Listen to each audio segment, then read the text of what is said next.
హల్లెలూయా, దేవునికి స్తోత్రం. దేవుడైన యేసుప్రభు వారు ఈరోజు మనకు పరిశుద్ధ గ్రంథం నుంచి ఇస్తున్న వాగ్దానము యాకోబు రాసిన పత్రిక 1వ అధ్యాయం 22వ వచనం. మీరు వినువారు మాత్రమై ఉండి మిమ్మును మీరు మోసపుచ్చుకొనకుండా వాక్య ప్రకారం ప్రవర్తించువారునై ఉండుడి. సో మనం ఈ వచనం చూసుకుంటే ఇక్కడ మనకి ఏమర్థమవుతుంది అంటే, మనము వినేది ఒకలాగా ఉండవచ్చు, మనకు అది ఆచరణలో ఇంకోలాగా ఉండవచ్చు. సో మనం ఇక్కడ అర్థం చేసుకోవాల్సిన విషయం ఏంటంటే, ఎక్స్పీరియన్స్ వల్ల మనము చాలా విషయాలను ఇంకో కోణంలో చూడవచ్చు. సో మనం ఏదైనా ఒక మాట విన్నప్పుడు ఆ మాట అది వినేటప్పుడు బాగుంటుంది, అది ఫాలో అయ్యే అప్పుడు ఇంకొంచెం డిఫరెంట్గా ఉంటుంది. సో ఎలాగంటే మనం విన్నప్పుడు ఇలాగ చేసేస్తే ఇలాగ అయిపోతుంది, సో ఇది నేను చేయాలని కొంతమంది అనుకోవచ్చు, లేదంటే తప్పకుండా చేయాలి, చేస్తేనే సక్సెస్ వస్తుంది అని కొంతమంది అనుకోవచ్చు. సో ఒక మాటకి డిఫరెంట్ పర్స్పెక్టివ్స్ని కొంతమంది తీసుకొనవచ్చు, కానీ అది ఎక్స్పీరియన్స్ చేసినప్పుడు వాళ్ళ లైఫ్కి అనుగుణంగా ఉంటుంది. సో ఇప్పుడు మనం ఏదైనా ఎవరికైనా ఒక మోటివేషనల్ స్పీచ్ అనేది ఇచ్చినప్పుడు అది మన లైఫ్ని బేస్ చేసుకొని మనం చెప్తాం, మనకుండే ఎక్స్పీరియన్స్ని బేస్ చేసుకొని మనకు చెప్తాం. అది వినేవారికి ఇంకోలాగా ఉండవచ్చు, అది వాళ్ళ లైఫ్లో ఇంకోలాగా ఇంప్లిమెంట్ అవుతుంది, అది ఇంకోలాగా సక్సెస్ అవుతుంది, ఇంకోలాగా ఫెయిల్యూర్ అవుతుంది. సో ఏదైనా కానీ విన్నప్పుడు ఒకలాగా ఉంటుంది, అది ఎక్స్పీరియన్స్ అయ్యేటప్పుడు ఇంకోలాగా కూడా ఉండవచ్చు.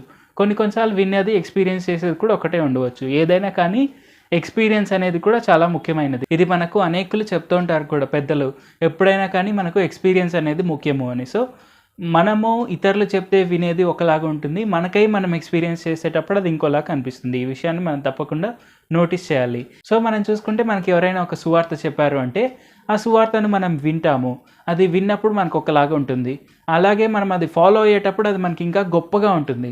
సో ఆ విధాన్ని మనం ఎప్పుడు గుర్తుపెట్టుకోవాలి. ఇక్కడ మనకు దేవుడైన యేసుప్రభు వారు కూడా క్లియర్గా అదే చెప్తున్నారు. తప్పకుండా మనము ఎక్స్పీరియన్స్ అనేది పొందుకోవాలి. ఎక్స్పీరియన్స్ అనేది పొందుకొని మనము దేవుడైన యేసుప్రభు వారు మనకిచ్చే మంచి మార్గంలో మనము నడుస్తూ ముందుకు వెళ్ళాలి. అది మనకు ఎంతో ముఖ్యమైనది. అది కేవలం విని మర్చిపోయేలాగా ఉండకూడదు, అది మనము ఫాలో అవుతూ ఎక్స్పీరియన్స్ చేస్తూ ముందుకు వెళ్ళాలి, ఇతరులను కూడా ఆ మార్గంలోనికి తీసుకొని రావాలి. అది మనకి ఇంపార్టెంట్. ప్రార్థన చేసుకుందాం.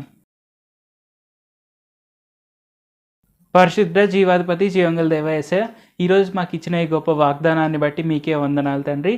మేము ఎప్పుడు కూడా మేము విన్న మాటని పక్కాగా ఫాలో అయ్యేవారి వల్లే ఉండేందుకు సాయం చేయండి.